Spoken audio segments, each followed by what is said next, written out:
Hi there, everyone. I know I just did a video earlier and I'm ready to do another one because I am so excited right now. I'm excited to share a story because of something that was said today. The only way out is through. And to really understand what that means, I kind of came up with my own theory. I don't know if it's that way, but hey, whatever. But it's the only way to actually get out of your own way is to push through your fear. And that is one thing I've had to learn. That's one thing I've learned a lot lately, is being able to push through my fear and to shine my light. Because I know that's my purpose, to shine my light and to be able to go out and help other people shine their light too. I guess you could say, no, I don't want to say it's a mistake, but I had a situation that happened one time when I was working at O'Shea's. I was a table games dealer, and it was so much fun. The way I looked at it was I was playing games and having fun with people. And I got to do blackjack, and I got to do roulette, and all this stuff. But what also made it fun were the people that I was working with, not just the people that I was dealing to. But there was this one lady. Her name was Mariah. Beautiful lady. Not a lot of people understood her, but I felt her heart. I felt her true heart. And there was this one time that happened between her and this one other lady. It was around Christmas time, and intuition was really actually working for me and not against me in that time frame. And something told me, go buy her a journal. So I did. Because something about what she was telling me, she didn't say anything that would indicate a journal, but the things that she was saying and the things I was feeling, that she needed to write. She needed to get out what she was feeling. So I went off and I bought her a journal. Wrapped it up real nice for her. Beautiful. Absolutely beautiful. And I gave it to her for Christmas. And when she opened it, she just burst out in tears. Because nobody ever really thought about her like that. Nobody ever took the time to realize for her that what she really needed the most. And I don't know, I'd say probably about 2 or 3 days later, I come into work, and at break time she come in there with a present for me. And it was a long candle holder. Had all these glass cups that went into the candle holder. And they would put in votive candles. And they were like a green, red, and a brown. It was beautiful. It was absolutely beautiful, because the reason why she gave that to me was because she told me, she says, Missy, you have a very beautiful light about you that shines so brightly. I want you to do me a favor. And I want you to never let anybody dim your light. No matter what happens, no matter where it's at, no matter what's going on. Don't ever let anybody dim your light. And, at the time it was so beautiful, I cried. But unfortunately, I let the world, I let people, because I had no boundaries. I just let anybody in my life. Because I love everybody. But unfortunately, I was not paying attention, and I let certain people into my life that They didn't kill it. They didn't kill my light. But they sure were trying, and they were definitely dimming it quite a bit. I think to the point of I beat myself up. Mentally, emotionally, And I let other people beat me up. Mentally, emotionally. And it was not fun. It never was. It was not fun at all. It was very, very scary. And people kept saying they loved me, and they didn't show me love. What they were showing me and what they were telling me were two different things. But I got through it. But before I finished that, the other lady was so beautiful. She was an older lady that worked as a cocktail waitress. And she's telling me, she says, she's dealing with some she's dealing with some memory stuff. And I remember my mom used to play Sudoku a lot. And she said that helped her quite a bit with her memory. That helped her very much. So I went and I bought this lady a little keychain Sudoku so she could take it anywhere she wanted to. And I had her work on that. And when I brought it to her and I told her about that, then she just started crying. Thank you, Missy. Appreciate it. It was so beautiful. It wasn't a big thing, but it was a big deal for her because it's not like not a lot of people think like that. But again, 2 or 3 days later, I come into the break room. There she is. She's got 2 or 3 big pots of poinsettias. Live poinsettias. Something I've never seen before. I've seen those plastic things. I've seen those little whatevers. But I've never seen the live ones. And she goes, Missy, this is for you. I want to thank you so much for what you did. That was awesome. And I want to give this to you because I believe in you. You're so beautiful. And I'm like, it's huge. It's really huge for me. Because, I wasn't expecting anything in return, but,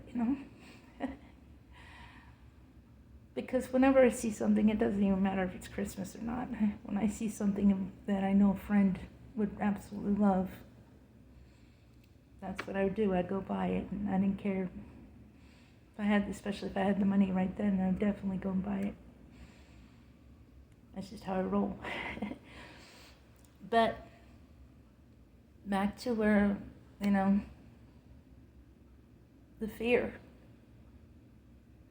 fear of being hurt, being in pain and frustration. I know exactly what it's like. I know exactly what it feels like. I've had enough of it in my life. And you know what? I finally said I've had enough. I've had enough of this pain. I've had enough of this frustration. I've done so much for so many people. And I love doing things for people. I love helping. I'm here to help people, but I'm not here to take care of people. There's a difference. And there's nothing wrong with that. But I finally took back my power for me. And once I did that, I have been able to help so many more people now because of it. I pushed through that fear to get out of my own way.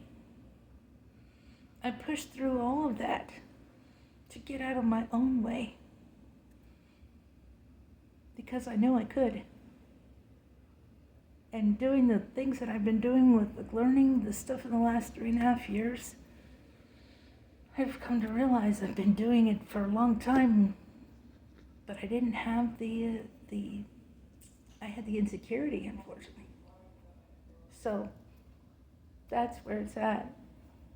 That's what it's about, and that's why I'm doing what I'm doing with this.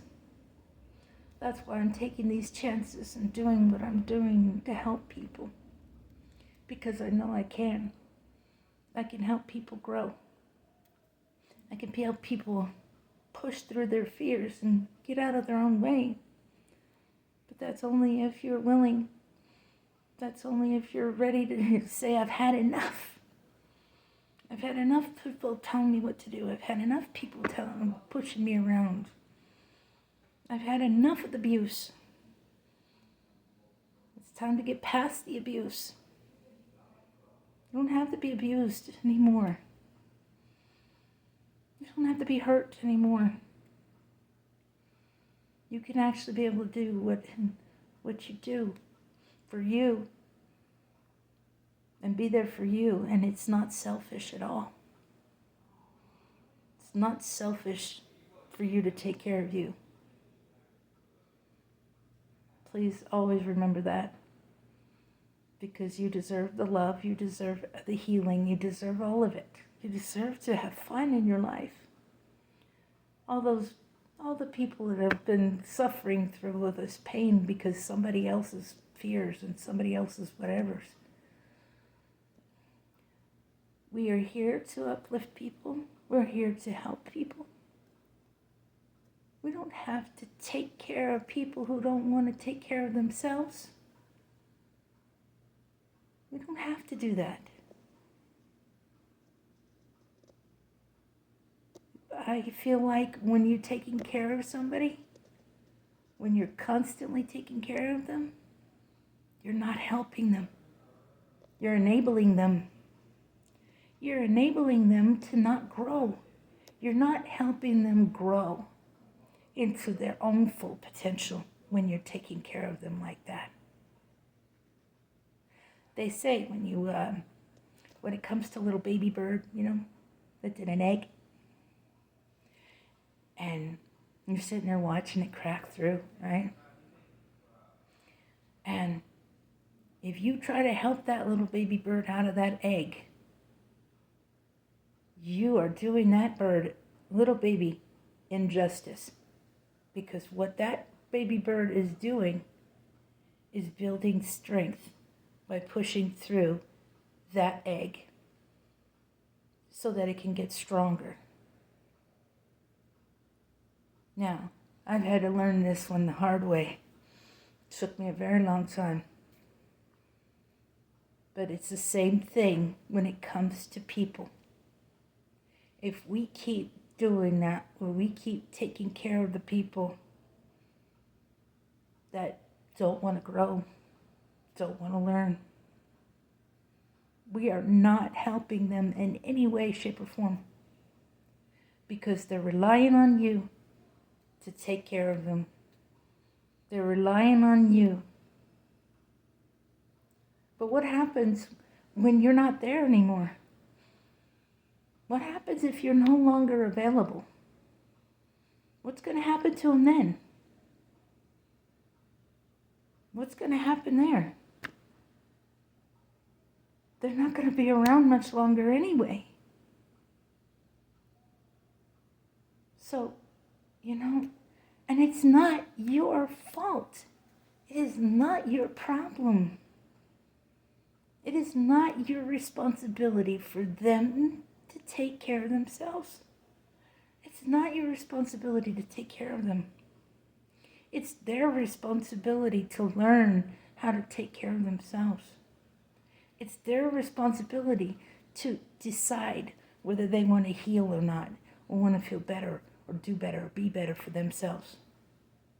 It's not for you to take it upon yourself to make sure that they're eating right, or they're doing this right, or they're doing that right. Now, I get it if they're sick. They have a sick moment and they're not feeling good, and you just help them care for them through that. And then they get better and they're fine. But if all they ever do is rely on you the whole time, then they're not doing anything for themselves. Unfortunately, this is why people end up with the problems that they do. Because they've relied on somebody so much to take care of them. Because mom and dad took care of them, that they didn't teach them how to take care of themselves. And then they flounder, and they don't know what to do, and they're lost. Guiding them, yes, that's awesome. A little bit of guidance, but you can't keep taking care of them if they're not going to take care of themselves. To be empowered to do stuff on your own and know that you are not alone in this world. I am single because I choose to be single. Because I'm enjoying the time to do something on my own right now. I'm not alone at all. I'm not lonely. I am not alone. I feel the love and support from everybody. And there's nothing wrong with that. There's nothing wrong with that at all. You've got to learn to love yourself first and be there for yourself and push through that fear so you can get out of your own way. And I am here to help guide in how to do that. But not to take care of somebody who doesn't want to do it themselves. So whenever you're ready, whenever you're available for yourself and ready and sick and tired of all the BS of the world, to push through that fear, contact me with my email address, and I'd love to talk. I'd love to chat. I'd love to listen. See where it's at for you. Thank you so much for everything. Thank you all for your love and support.